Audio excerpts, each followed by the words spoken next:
që gjykata pasi relatoi kërkesat tona, ku ne i kishim të bazuara për plotësim hetimesh dhe gjykata i relatoi dhe i konstatoi që hetimet janë të paplota, ku ka nevojë për të marrë si prova materiale, si prova me dëshmitar, gjykata përsëri nuk u ngrit dot në lartësinë që e kërkon detyra, vendosi, nuk i pranoi kërkesat dhe ja kaloi çështjen për gjykim duke na thënë që këto çështje mund të zgjidhen vetëm në themel, që do të thotë që gjykata e themelit do të bëj edhe prokurorin, do të bëj edhe gjyqtarin. Unë nuk e kuptoj dot këtë vendim të gjykatës, pavarësisht se ne e prisim një vendim të tillë, por menduam që gjykata të ngrihet në lartësinë e që e kërkon ligji, që e kërkon detyra.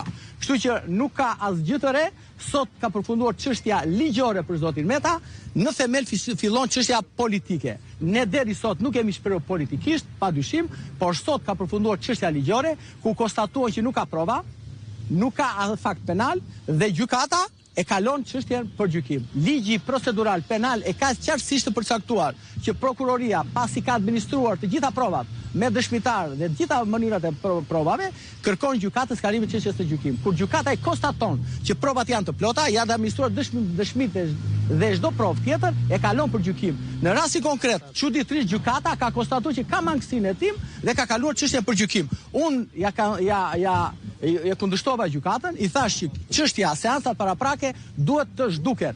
Gjyqtarët e seancës paraprake janë gjyqtar kot. Është kot, më kjo është procedur koti. Ku shumë bukur mund ta kalon çështjen direkt në themel dhe mbyllet aty gjithë kjo histori 7 mujore, se ne kemi 7 muaj që po merremi me gjykatët dhe kjo ka bërë një teatr dhe shtallur me avokatët dhe me kërkesat e avokatëve. Dhe kjo është ajo për cilën unë kam mbetur pak jo i dëshpëruar, po kam rezervat e mia për sa i përket gjykatës. Avokat, nëse mund të na e thoni shkurtimisht, cilat janë mangësitë në hetimin? A ti themu se i kanë bërë me mua? Atëherë, mangësitë e hetimeve, unë po i përmend 3-4 dhe tjetër përmend Monika, ka qenë dëshmit që duhet merreshin në Shtetet e Bashkuara të Amerikës, që gjykata i konstatoi, dëshmit që duhet të merreshin në Shqipëri, në parlamentin me parlamentarët shqiptar, të cilët gjykata i konstatoi që nga kryeministri zoti Rama dhe të gjithë ata që prononcuan, ideuan ligjin për minerat dhe shumë dëshmi të tjera. Dhe gjykata i konstatoi, po përsëri tha që duhet të merren këto në themel.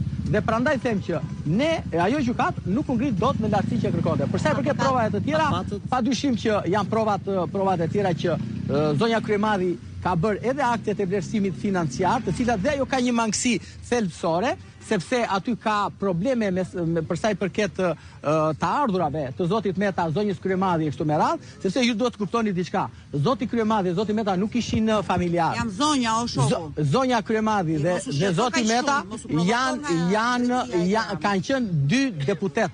Kanë patur role të ndryshme në të gjithë jetën politike të Shqipërisë. Dhe ti trajtosh sikur zonja Kryemadhi është familjare, është shtëpiake dhe nuk ka kryer asnjë funksion dhe asnjë punë në jetën e saj, vetëm kjo gjykat mund ta bënte. Kështu që u mendoj se po. A patët pretendime për llojin e gjykimit të shkurtuar apo të zakonshëm? Shiko, kjo ishte problemi. Se nëse ne do kishim kërkuar gjykim të shkurtuar, sipas gjykatës, provat nuk ishin të plota, po gjykimi i shkurtuar kërkohet, ju e dini, kur ne nuk kemi kontestime mbi provat, mbi aktet aty dhe kërkohet gjykimi i shkurtuar. Ndërkohë që gjykata pasi konstatoi që provat nuk ishin të plota, dosja nuk ishte plot, po sikur të kërkojmë gjykim të shkurtuar, ne i thashun gjyqtarës, gjyqtarja nuk i ktheu dot përgjigje kësaj. Gjykim të shkurtuar kërkuan 3 nga të bashkë të pandeurit. Elma Çoku dhe Piro Xhixha. Po, këta kanë kërkuar dhe nuk u pranua. Tani, avokati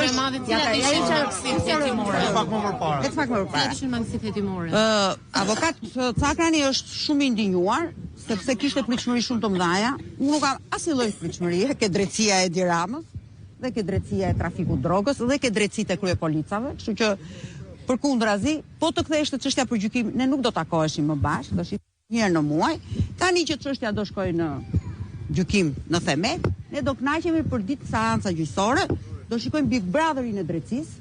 Pra ata ignorantët dhe ignorancën dhe atë mirimin qytetar që pat në kuicën e antarëve të apo lojtarëve të Big Brotherit, do ta shikojmë mirimin qytetar dhe ligjor të sistemit të drejtësisë që Shtetet e Bashkuara të Amerikës dhe Bashkimi Evropian kanë harxuar mbi 140 milion euro për të sjellë një inkuizicion politik. Tani, 2 gjëra që një gjë të mirë bëri gjyqtarja, që ja renditi një 10 fakte që nuk i ka bërë prokuroria, Pra, akuzohemi se kemi bërë korrupsion unë me Adrian Shatkun, por Adrian Shatku nuk është marrë asnjëherë në pyetje.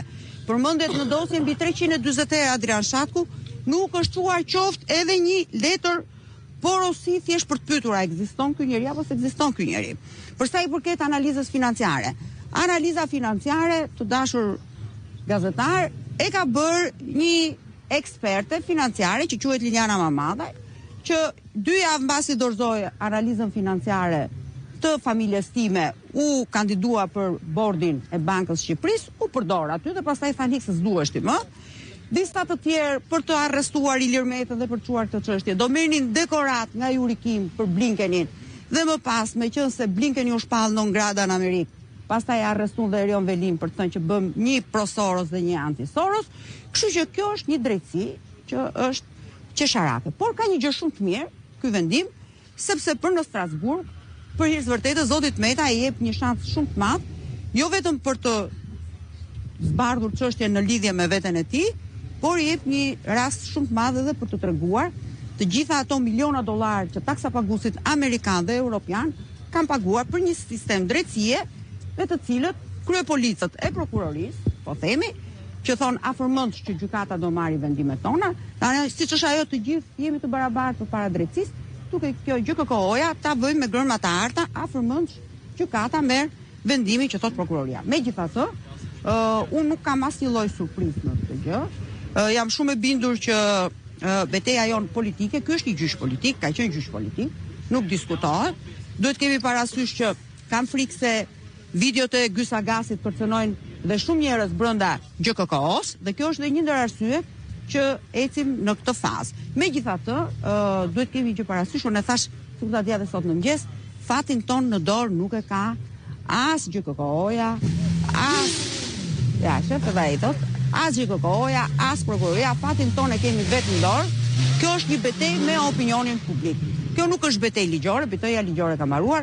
Në 80 do t'ju marrim dhe të gjithë, unë besoj shumë shpejt do t'ju dërgoj dhe fjalën time, dhe t'ju dërgoj dhe gjithë materialet që janë në dosje. Betejja jonë është betejë me vetveten dhe me Zotin. Sepse ne marrëdhënien tonë kemi me Zotin sa jemi të drejtë apo të padrejtë në atë që kemi bërë. Tani, për sa i përket vendimit të sotshëm, mund të them që ishte një vendim nën presion, s'ka asnjë gjë të keqe, jo të gjithë përballojnë presionet. Po patjetër. Sepse gjyqtarja lexoi pranoi që në dosje 90% e akuzës së prokurorëve nuk ka asnjë provë. Pra, vetë prokurorët në 80% të akuzave thonë ne kemi perceptime, unë do ta marr fjalën e prokurorit Sotir Fllapi, pra që kanë bërë prapësimet që kanë sjellë dhe thonë ne kemi perceptim, ne kemi perceptim, ne kemi perceptim, ne kemi perceptim. Unë mund të them që në dosje s'ka asgjë, pavarësisht se ne nga nesër jemi në dispozicion edhe për mediat, do të vendosë dispozicion prova të cilët deri tash e kishim të ndaluar për shkak të kufizime ligjore. Tani ju do kënaqeni dhe do shikoni lloj shpifjesh dhe do shikoni që nuk ka fakt penal. Dgjoj, keni dëgjuar ndonjëherë se një gazetar, dhe do ta themi shqiptarëve, keni dëgjuar ndonjëherë që të ketë korrupsion pasiv, po s'ka korrupsion aktiv? Keni dëgjuar ndonjëherë ju në logjikën tuaj që nuk gjendet identifikohet vetëm korrupsion pasiv, por nuk ka person aktiv dhe nuk ka një sqarim nga ana e organit të procedurës sa është dëmi dhe kujt është bërë ky dëmi financiar. Sa është dëmi shkaktuar dhe kush është bërë ky dëm. Dhe ky korrupsioni, shiko. Dgjoj, unë ja thash edhe prokurorit që si çdo gjë që bëhet në 2, edhe seksi bëhet në 2 dhe korrupsioni bëhet në 2.